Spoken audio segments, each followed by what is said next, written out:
Di bale. Matapos patayin si Hian, nabuhay siya para tulungan akong kontrolin ang kumpanya. Ang mga dating kampo ni Hiting Xiao, itong pinakamababang gastos para gamitin ang pinakamalaking benepisyo. Kung ganon, bakit hindi mo nagawa makipaglaro sa kanya noon? Kahit kapatid niya si Hian, pero matagal din silang hindi nagkakilala. Makatarungan lang ang relasyon nila dahil sa ama ni Lin Xiao para mapanatili ang medikal na panggastos. Kung anong kayang ibigay ni Hian, kaya mo rin. Bakit kailangan mo pa talaga makipaglaro sa kanya para umiwas? Malapit na siya sa pakay ko para matulungan si Hian na makuha ang ebidensya sa aking tangkang pagpatay. Sa mga mata niya, isa akong kriminal. Bukod sa bago mo hiniling yung mga bagay na gawin ko para sa'yo, hindi ito 100% perpekto. Mag-ingat pa rin. Hanggat ang pera ay nasa lugar, kahit nakilala ka niya, paano kung nakapatay ako ng tao? May kinalaman ba ito sa kanya? May pakialam ba siya?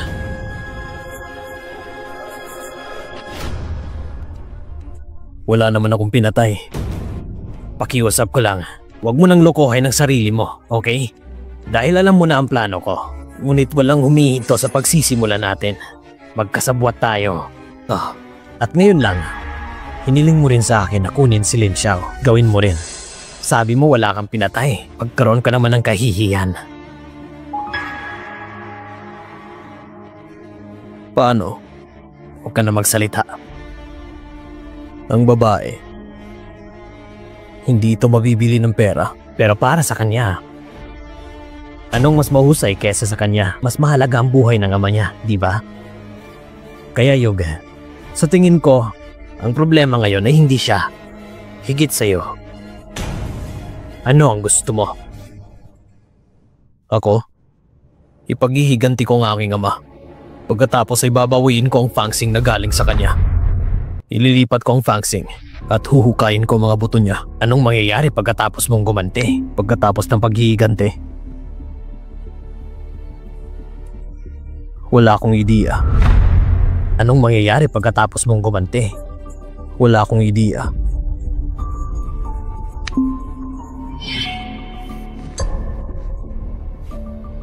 Hindi mo alam, di ba? Okay, sasabihin ko sa'yo.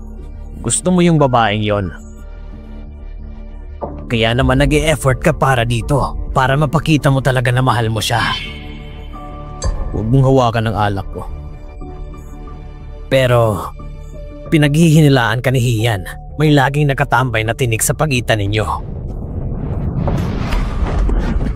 Natatakot ka ba na balang araw ay malaman ni Lin Xiao na isa kang mamamatay tao at hindi ka na niya mamahalin? Na masyado kang matakaw, na meron kang mga pantasya. Akala mo kasi sapat na ang oras na siguro kaya niyang mahalin ang lahat. May mali ba sa'yo? Ano bang mahal mo o hindi? Nakakadiri ka. Mahal ko ang sarili ko. Wala akong ibang mahal. Paano mo naman mamahalin ang sarili mo? Wala ka man lang lakas na loob na harapin ang iyong pagnanasa. Yuga, nakakaawa ka. Pero payo ko sa'yo, gumising ka na. Ikaw, magkaparehas tayo. Hindi na karapat-dapat sa pag-ibig. Walang nakakaalam ng totoo. Tatanggapin kita kung ano ka ngayon. Hindi ka na makakabalik.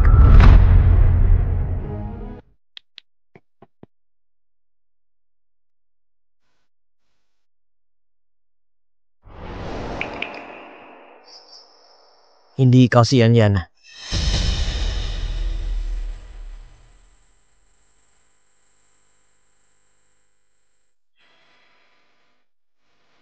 Anong sinasabi mo, Jiangheng?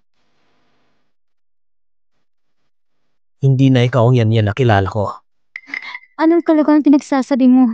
Paano hindi ako ang Yan na nakilala mo? Hindi mo na ako mahal, di ba? Hindi. Sabihin mo sa akin. Umama ka sa akin para mairita si Yuga. Hindi. Kaya kong tanggapin na hindi mo na ako mahal. Pero hindi ko matanggap na tinapakan mo ang pagmamahal ko para sa'yo. Hindi mo naintindihan, Jiangheng. Umalis ka na. Jiangheng. Sabi nga umalis ka na!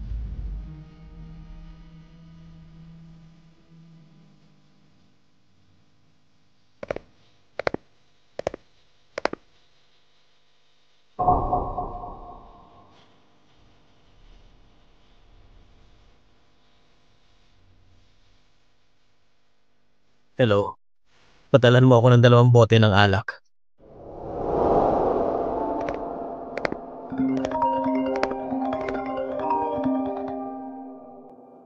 Hello, ate. Sinabi na aking mga tao na pumasok ka. Wala pang kalahating oras. Lumabas ka na ng hotel? Si Jiang nagpalaya sa akin. Ano? Nagbibiro ka ba? Si Jiang ang nagsabi. Sabi niya, hindi daw ako si Yan Yan. Hindi yung hiya na nakilala niya. Sabi din niya, matatanggap niya na hindi ko na siya mahal. Pero hindi niya matanggap na tinapakan ko ang pagmamahal niya. Ate, hayaan mo na siya. Lensyo, huwag mo akong tratuhin na parang tanga. Dapat hindi ka sumaayon sa kanya. Sinubukan ko talaga. Bawiin mo si Jiang Heng. Kung hindi, hindi mo na makikita ang tatay mo. Ate!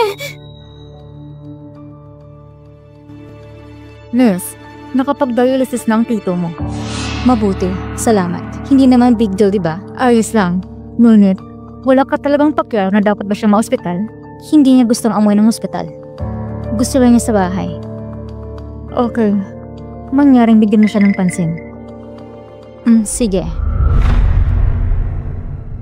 Sigang, yan ang pinakaayaw ko sa'yo. Ang mapagpanggap na tingin.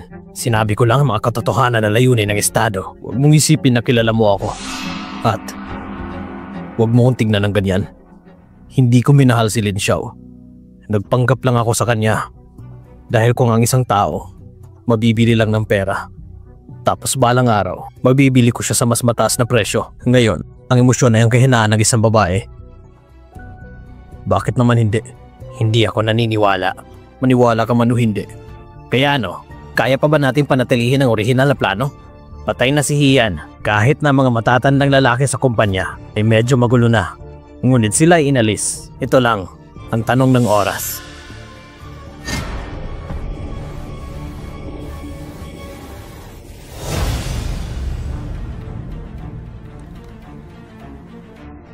Yugal, ang babaeng yon, masyadong maraming bilang sa iyong mga kasabwat. Hindi ako papayag.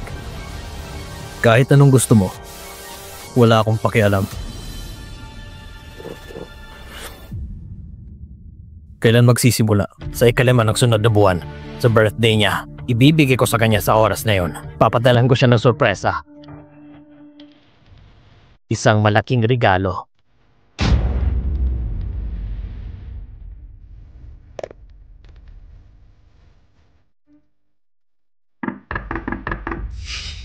Ninong hinahanap mo? Pasensya na po. Kaibigan ko dati na dito nakatira.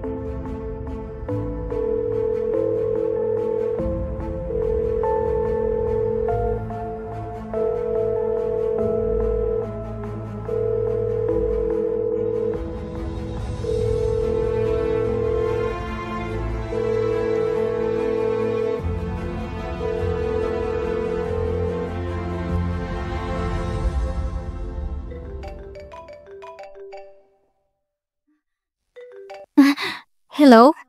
Hello, maaari ko bang itanong kung sino ito? Ako ang asawa ni Jiang Heng. Asawa ni Jiang Heng? Asawa ni Jiang Heng?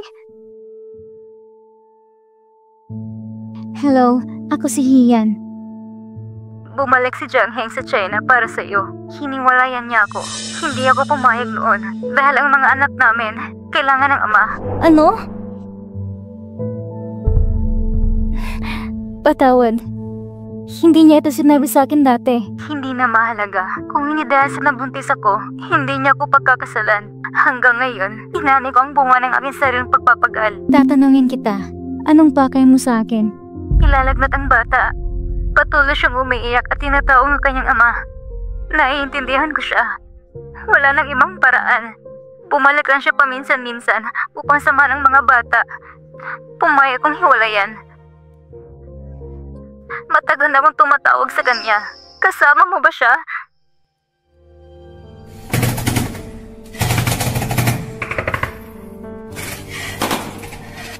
Ate! Ate! Buksan mo ang pinto! May sasabihin na ako sa'yo! Bago mo tapusin ang gawain, hindi kita magkikita. Ate! Tumawala sa Jiang Heng! Alam mo ba kung nasaan siya? Ano?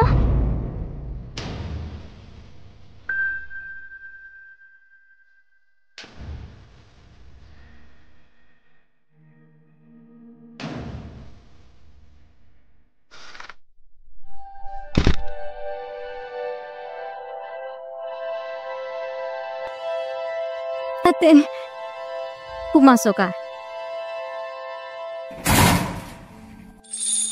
Hindi ko alam na may asawa na pala siya.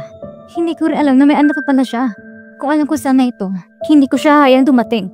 Ate, kailangan nating hanapin si Jang Hee ngayon. Dapat natin siyang hikayatin na bumalik sa Japan. Ngunit, saan siya nagpunta? Napakalalaking tao. Bigla lang nawala. Kamakailan lang, habang nalilinis ng Lido Hotel, natagpuan isang lumulutang na bangkay. Nagsusuri ang otoridad, base sa fingerprint, na kilalang patay, lasing ang lalaki, at aksidenteng nahulog sa tubig. Ang apelyido na namatay ay Jang, isang Japanese-Chinese. Kung nakikita ng mga kamag-anak at kaibigan ang balita, mangyari makipag-ugnayan kagad sa pulisya.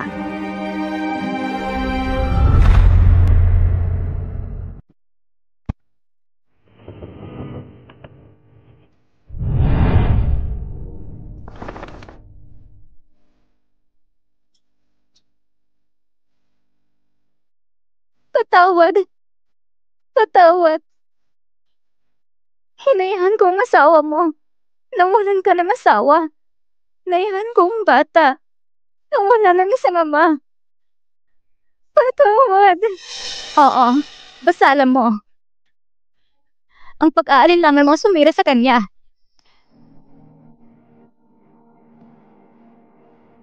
Ngunit ang pagkamatay ni Jang Hee, ito ay isang aksidente. Huwag mong sisiyan ang sarili mo, ha? Pero ate, kung hindi lang sana tayo nang simula at hindi siya ginamit, hindi sana itong nangyayari.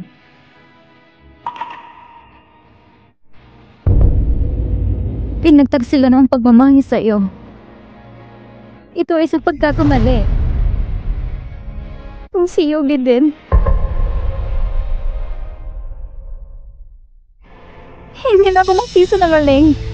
Kinuha mo pang buhay ng iyong ama. Ayaw mo na, tama. Ang tatay ko. Hindi ito gusto ng tatay ko para sa akin. Nanakita ko ng mga inosenteng tao. Hindi ko na kayang paulit-ulit ng parang pagkakamali. Ate, naniwala ka sa akin. Hahanapin ko talaga ang katibayan na si Yuga ay hindi isang mamamatay tao. Bumalik ka at mamuhay ng maayos kasama siya. Matatanggap mo ba siya muli? Ikaw? Ate, maniwala ka sa akin. Mangyaring bigyan ako ng kaunting oras. Hahanapin ko ang ebidensya na hindi siya mamamatay tao. Len Xiao, balang araw, magsisisi ka sa katangahan mo.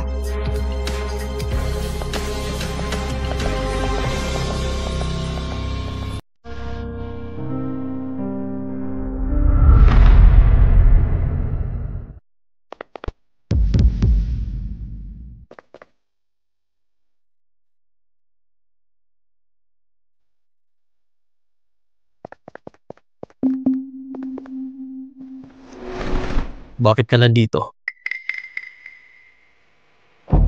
Nagsisi ako.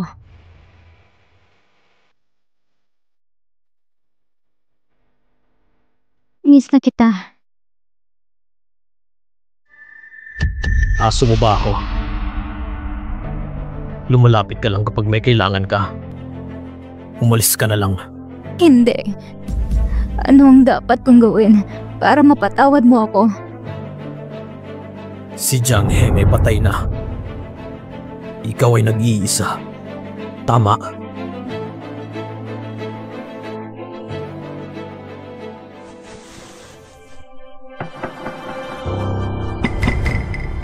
Sa kanya. Pinaglalaruan mo ba ako? Patunayan mo. Hindi ako natulong sa kanya. Sige, patunayan mo sa akin. Manatili ka dito. Nang walang pahintulot ko, hindi ka pwedeng umalis dito.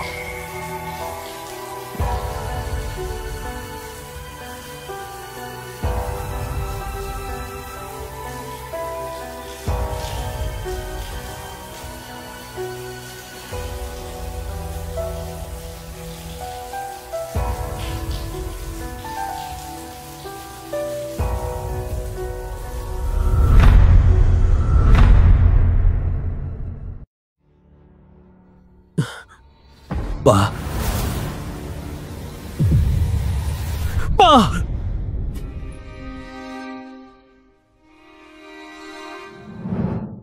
Okay. Ayos lang.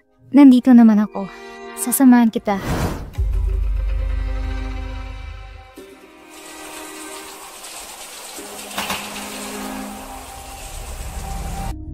Ayan!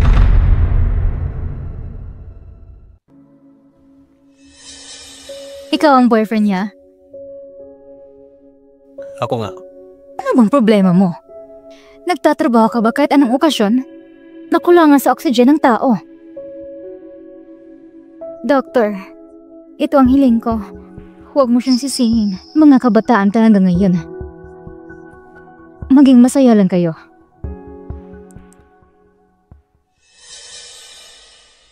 Anong pinagsasabi mo? Akala mo ba maaawa ako sa'yo? Hindi ko kailangan ng kaawaan mo ako. Gusto kong patawarin mo ako. Manatili ka lang sa kanya. Baka mahanap ko ang katibay na pabor sa kanya.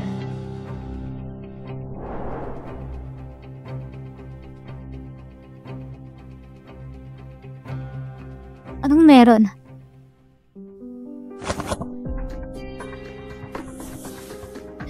Yuga, nasa ospital tayo. Anong ginagawa mo? Ito isang ospital. Dahil alam mong nasa ospital ito, hinaan mo lang ang boses mo. Yuga, hayop ka. Sinimulan mo ang larong ito. Hindi ikaw maaaring tumapos kapag tapos na.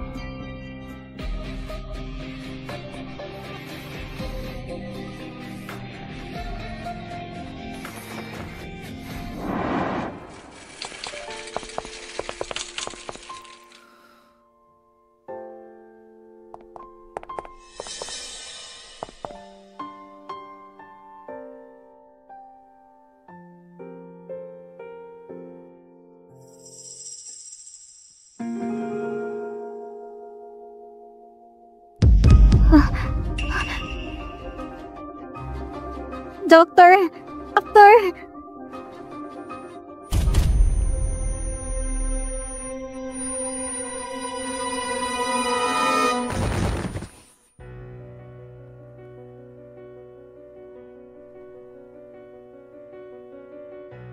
Miss, ikinalulungkot kong sabihin sa'yo, pagkatapos ng aming diagnosis, meron kang nasopharyngeal cancer. Tapos ako, hanggang kailan akong mapubuhay? Pasensya na, pero huli na naming nalaman. Baka sa kasalukuyan at sa susunod na spring.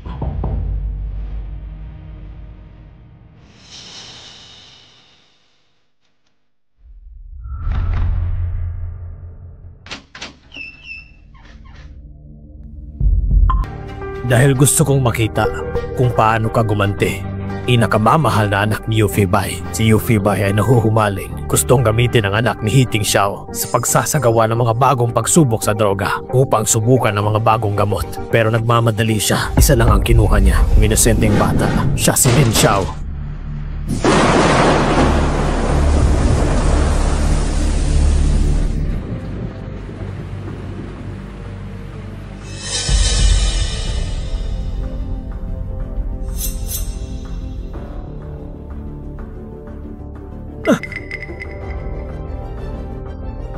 Xiaoping, kung magtatagumpay tayo sa pagkakataong ito, ipapadala natin ito.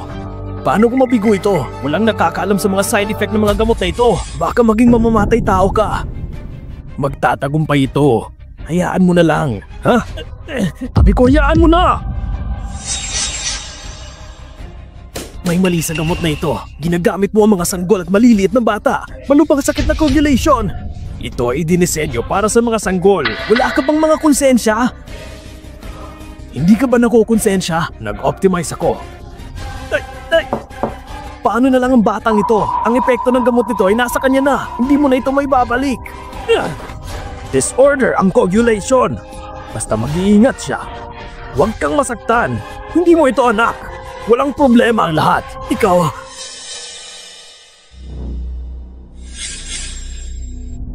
Si Hiting Xiao, nalaman niya ang storya ni Yufei na ninakaw niya ang bata. Si Si Yuffie Biden, ang humantong sa kanya ay dahil sa mga bata. Namatay ang ibang bata dahil sa human experimentation. Sinakripisyo lang ang mga bata. Kaya bakit siya nagsinungaling? Hindi na lang kinuha ang bata. Dahil gusto niyang i-optimize ang bagong gamot. Ngayon, na lumabas na mga side effect sample. Hindi na siya basta-basta bibitaw.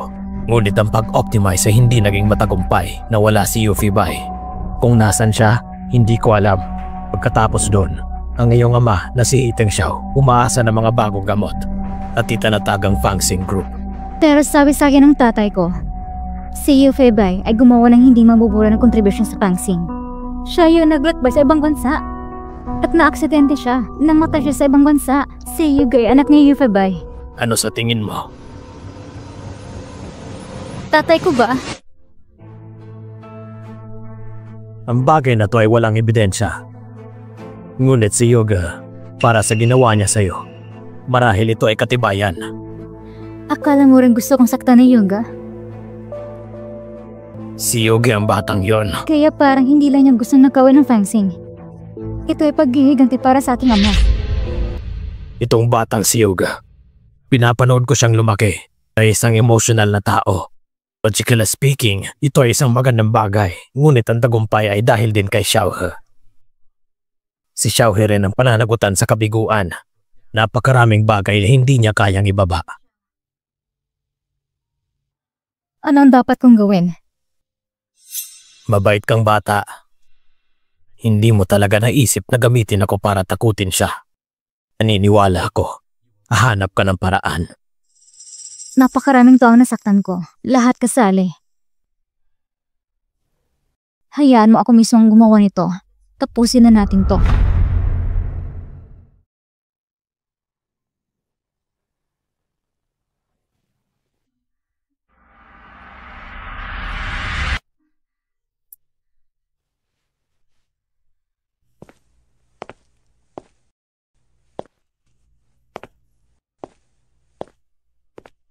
Naisip ko ito. Sa tingin ko, ito lang ang tanging paraan. Hindi ka naman kailangan ng kumpanya. Sinabi ko sa kanila, buntis ka. Nasa bahay ka at nagpapahinga. Mabuti.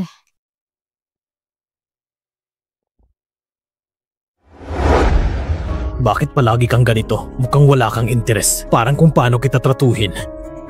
Umaasa lang ako. Huwag kang magalit sa akin. Pinaparamdaman mo lang ako. Kinukulit mo ako. So anong gusto mong gawin ko?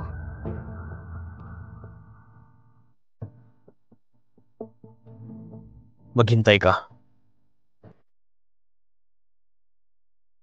Iga, pakawalan mo ko.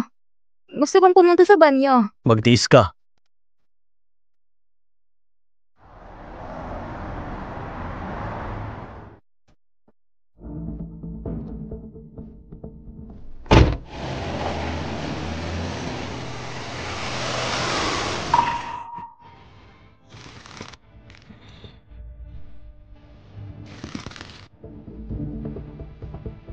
Ano bang problema mo? Hindi ko mapigilan. Bumaba ka. Tito?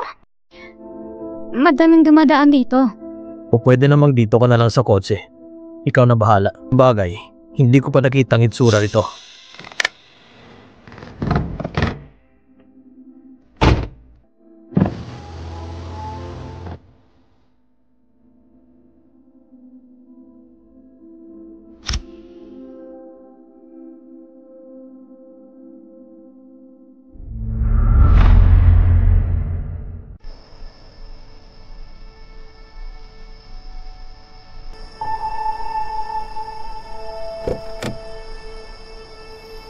Bakit hindi ka umupo dito sa front seat? Galit ako.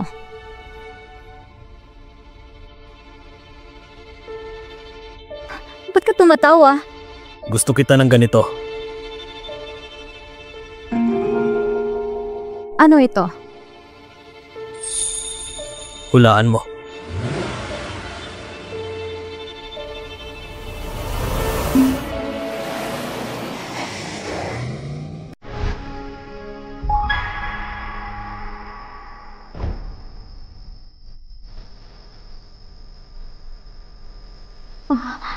Anong gusto mong gawin?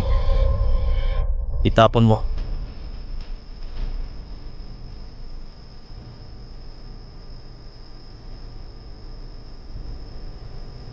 Ano? Hindi mo magawa? Para patawarin kita. Gawin mo kung anong gusto ko. Ngunit, iyan ang limitado sa pagitan namin dalawa. Mahalaga siya sa'yo. Sagutin mo! Sagutin mo ako! Mahalaga siya sa'yo. Sagutin mo! Sagutin mo ako! Hindi ko magagawa! Bakit hindi mo magawa? Ate, ang lalaking ito, pinatunayan mong wala ito sa kontrol. Hyuga, pakiusap. Huwag mong gawin to. Bigyan mo ako ng dahilan. Si Jiang nga may asawa. At may anak pa siya. Ito ang iniwan ni Jiang para sa kanila. Sana isipin mo, Hyuga. Nakikiusap ako na huwag mong gawin ito. Bakit ako maaawa sa kanya? Dahil mabuti kang tao.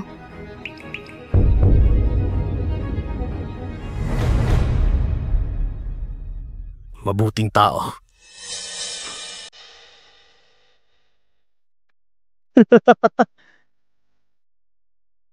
Sabihin mo, hindi ba't parang mali? Napakabuti mong tao. Naging ganito ka dahil sa akin. Diba? Pakiusap ko, hayaan mo na siya.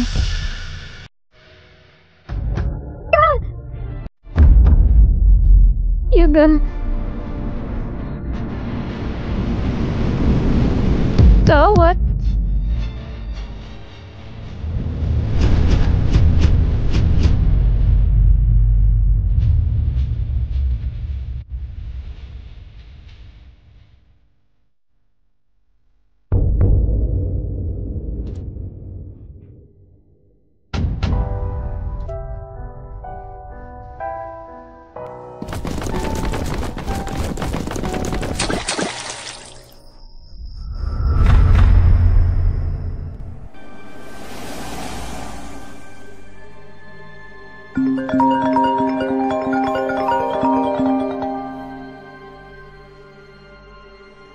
Hello?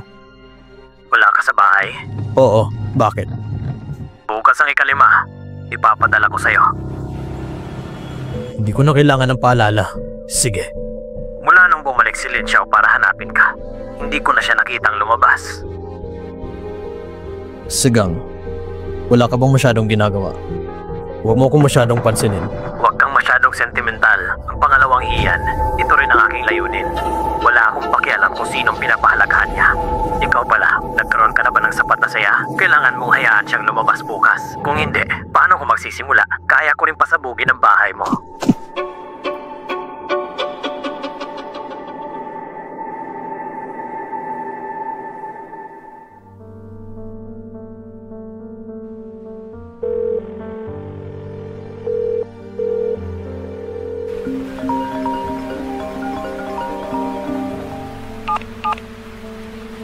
Hello, ate.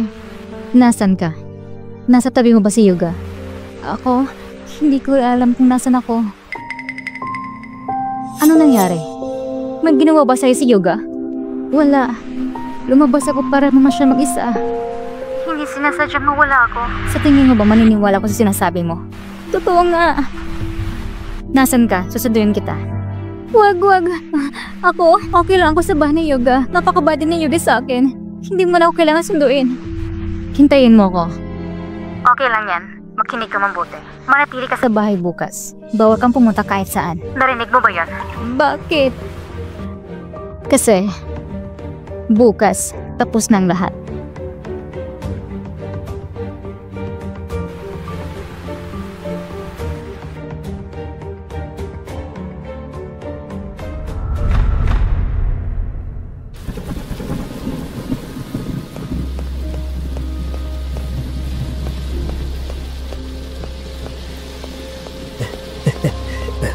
Hoy, tignan mo yung babaeng yun. Mukhang maganda ito. Scam per serve to ha. Ako muna.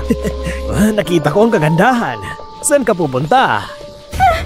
Siyempre, mapupunta ka sa puso ng kapatid ko. Bitawan mo ko! Ano ginagawa mo? Bro, okay ka lang ba?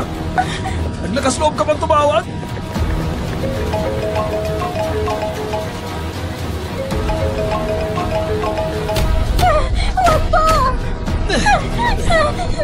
Bitawan mo ako! Hayaan mo na lang! Bitawan mo ako! Hayaan mo na lang! Bitawan mo ako! Huwag mong sirain ang saya ko! Hyuga, kung mamamatay ako, magkakaroon ka ba ng pagsisisi? Ngunit, kahit magsisi ako, dahil sa kapatid ko, hindi dahil sa akin.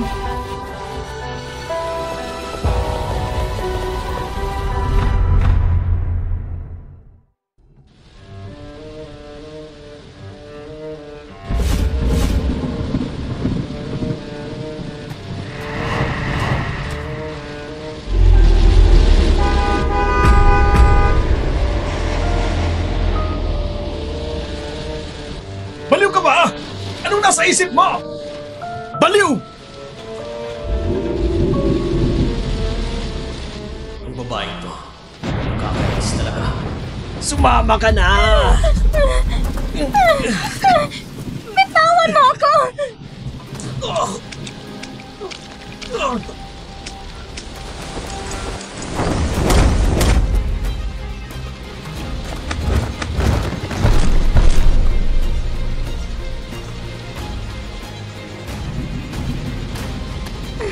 Hyuga, Gusto mo bang mamatay? Okay ka lang ba? Sino ka ba? Papatayin kita! Yeah! Hyuga! Kapatid ko! Kapatid ko! Ang kutsilyo na to ay nasa kamay mo. Wala akong pinatay na kung sino man. Umalis na kayo.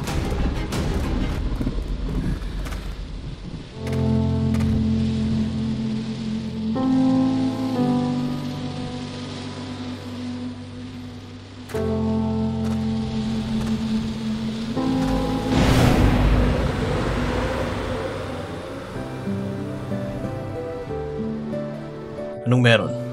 wala. Natakot ka ba? Sinaksak mo ang lalaking yon. Hindi na siya gagawa ng gulo. Kung babalik na siya, mamamatay siya dahil sa sobrang pagdurugo. Eh kung ganun, mamamatay tao na ako. Kung isa akong mamamatay tao, sasamahan mo pa ba ako?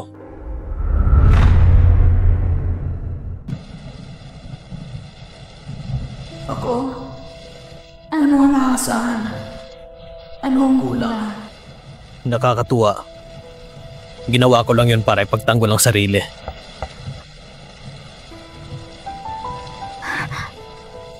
Oo. Nandito ka para protektahan ako. Paano ka maituturing ng mamamatay tao? Magbibigay ako ng malinaw na paliwanag sa mga pulis.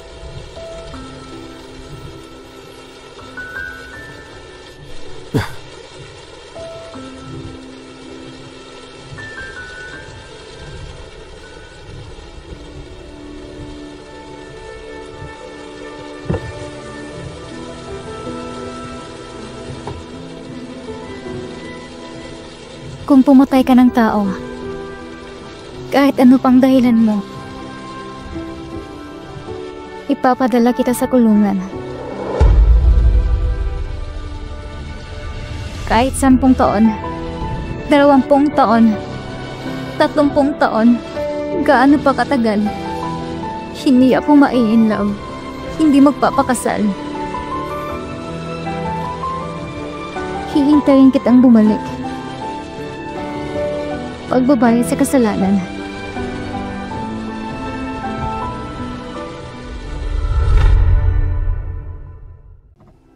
Mamamatay tao? Ang parusa dito ay kamatayan. Pagkatapos ay kailangan kong mamuhay ng maayos. Personal ang gumawa ng maraming magagandang bagay. Ipagdadasal kita para mabayaran ang kasalanan. Sinong niloloko mo? Nagsisinungaling ako sa'yo. Bakit? Para gumawa ng karagdagang bagay, ito ay hindi katumbas na halaga. Dahil mahal kita.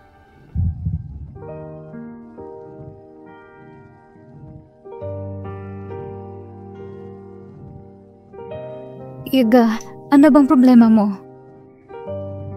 Maghiwalay na tayo. Anong sabi mo? Hindi kita minahal kahit kailan. Bakit? Sinabi na ito ni ate. Sobrang nasaktan ako. Pero, hindi ako naniniwala.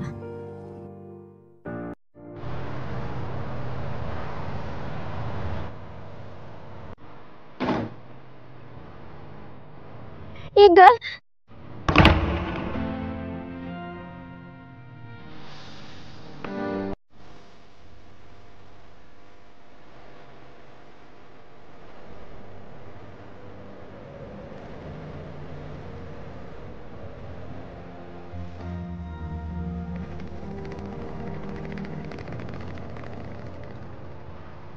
Makinig ka muna sa akin para ibigay ko sa'yo. Anong pinagkakaabalahan mo? Gusto kong ibigay mo to sa kaibigan kong babae.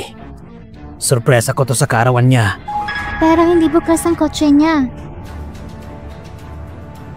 Dalhin mo ito. Pindutin mo lang ang lock at maaari mo na itong buksan. Sige na. Sige po.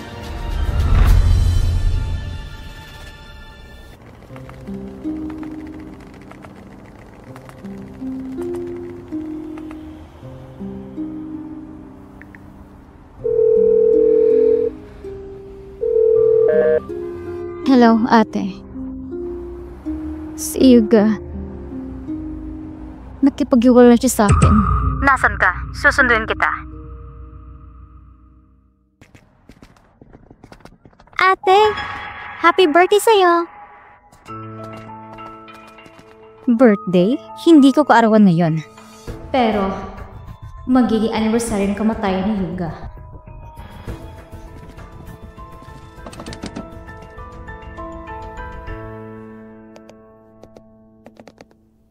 Ngayon, ito ay martini. Malapit na.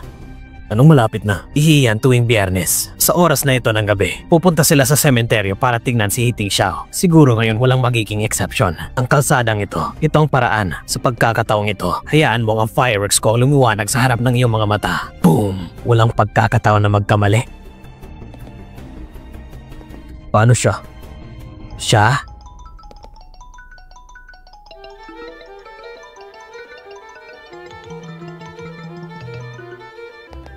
Lin Xiao, anong meron? Malaya ka bang makipag-usap ngayon? Malapit na ako. Pagkatapos kitang makita. Ano pa ba ang dapat nating pag-usapan? Narinig ko, nakipag-iwalay ka kay Miss He.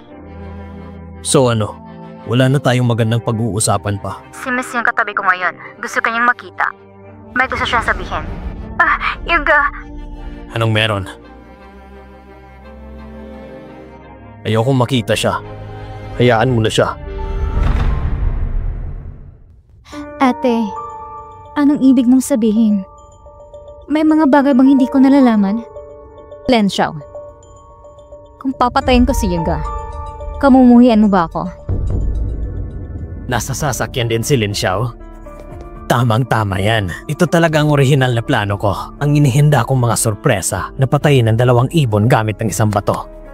Teacher Yu, sa pagkakataon ito, baka kapahinga ka na sa wakas. Matagal ko nang hinihintay ang sandaling ito. Naghintay ako ng 10 taon.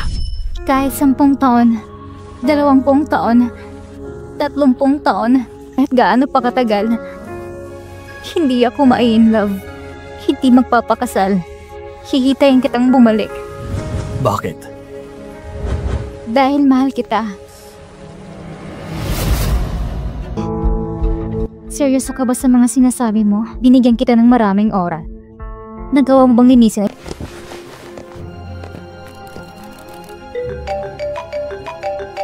Tumatawag siya. Ang mga lalaki ay mura. Ano pa bang ginagawa mo? Sasagutin ko ba? Hayaan mo. Ibaba mo siya. Ako mismo papatay sa kanya. Hindi ko gagawin. Sumagot ka!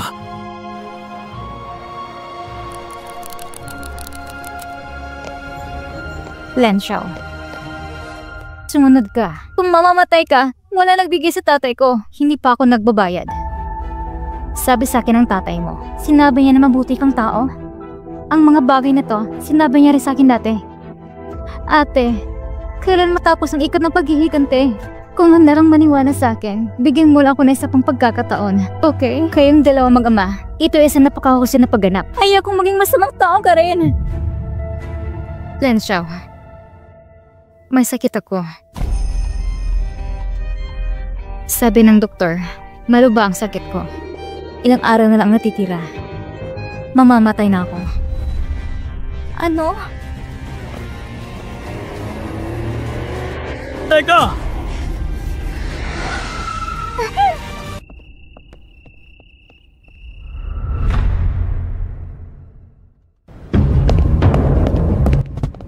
Bumaba kayo! Yuga, Bumaba kayo! ano ba? Kinakausap mo ba ako? Ang sabi ko sa'yo, bumaba kayo. Ngayon na agad! Bumaba na! Ate, huminahon ka. Bumaba na! Bumaba na kayo!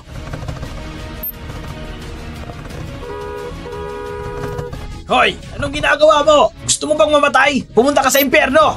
Umalis ka na dyan! Sayang ng oras ko!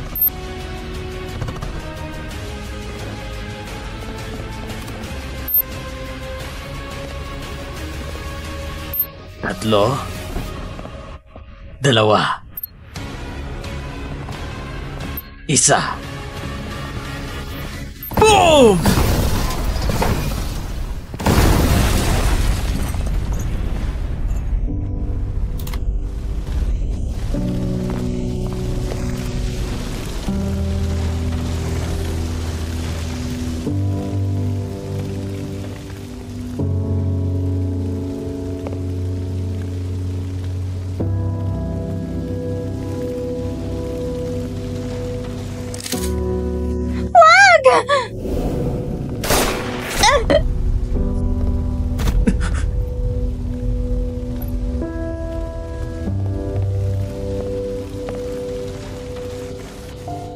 Lin Xiao! Lin Xiao! Alam mo, Nakikita na kita sa unang pagtingin. Ngayon ko lang nalaman. Lin Xiao, bakit ikaw hindi mo ako nilantad? Bakit? Nagpapanggap ka rin ba? dahil gusto kita. Yuka, anong pinagsasabi mo? Parang hindi ko na marinig ang boses mo. Pero, tama na. Ang mga alaala sa pagitan natin, totoo naman.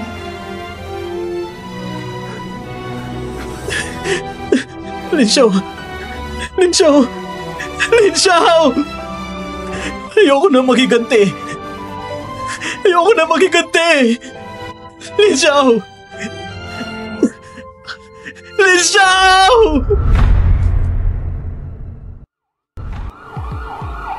Kamakailan lang ang presidente ng Fangxing Group na si Hian, habang papunta siya sa kumpanya ay biglaan na lang siyang naputukan ng baril. Nahuli sa lugar ang sospek dahil sa kriminal na pag-uugali na labis na masamang epekto sa lipunan, hinatulan ng habang buhay na pagkakulong. Pagsisiyasat ng pulisya, ang nabaril na Hian ay hindi tunay na Hian. Ito ang kanyang kapatid na si Li Sheng o mas kilalang Lin Xiao. Ang kanyang orihinal na intensyon ay baril ng kanyang mapapangasawa. Ang totoong Hian ay bumaril kay Lin Xiao, pero hindi ito sinadya. Inamin ni Hian ang kanyang orihinal na layunin na barilin ang kanyang dating kasintahan na si Yuga. Ang dahilan ay nanghinala siya na si Yuga ang nagtangkang pumatay sa kanya noon. Ang basic presidente ng Fangxing Group na si Yuga ay kusang sumuko sa mga pulis at ibinunyag ang sarili sa tangkang pagpatay. Para sa 2 beses, pinaganda ang pagpatay sa kasintahang babae. Ang pagpatay kay Hian, siya isang kasabwat. Hindi siya umano ang utak.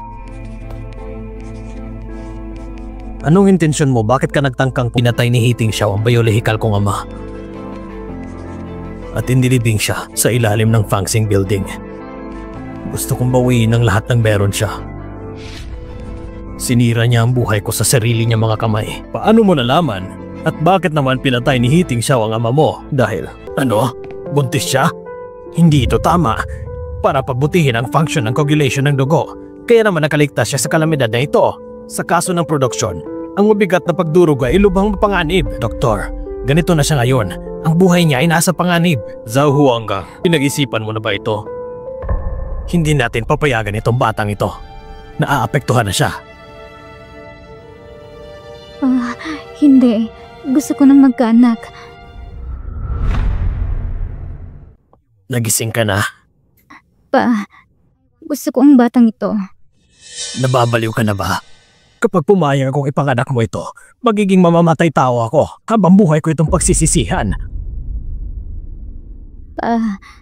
Hiniling ko to na dumating siya sa buhay namin. Pinili niya ako. Gusto kong makita niya ang kaganda ng mundong ito. Dapat sulit ang kanyang pagbisita. Ngunit hindi pa siya pinanganak. Gusto ko siya magkaroon ng magandang buhay. Kung ipapaalis ko siya, para na akong pumatay ng tao. Ang iyong pisikal na kalagayan, hindi natin alam. Mabubuhay ang bata, ngunit mamamatay ka. Kung ikukumpara sa kamatayan, mas natatakot akong magsisisi.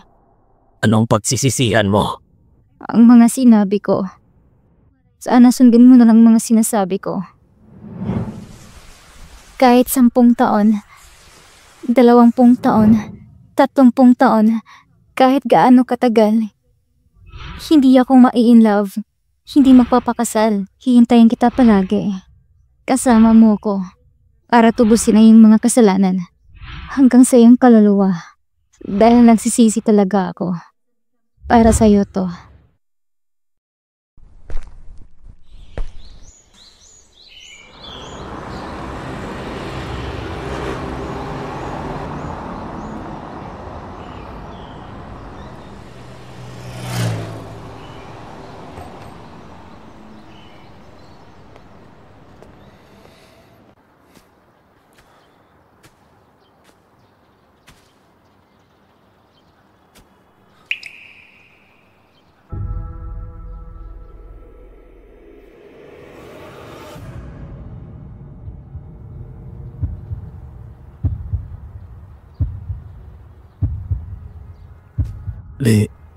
Lin Xiao?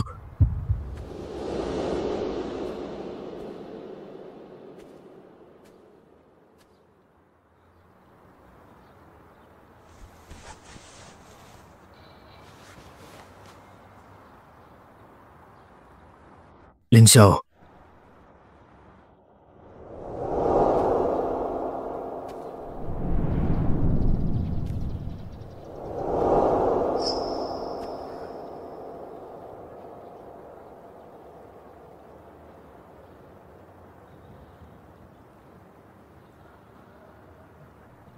Papa.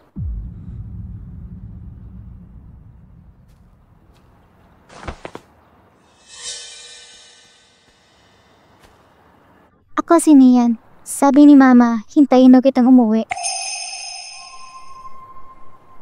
Yun yan. Magandang pangalan. Nasaan ang nanay mo?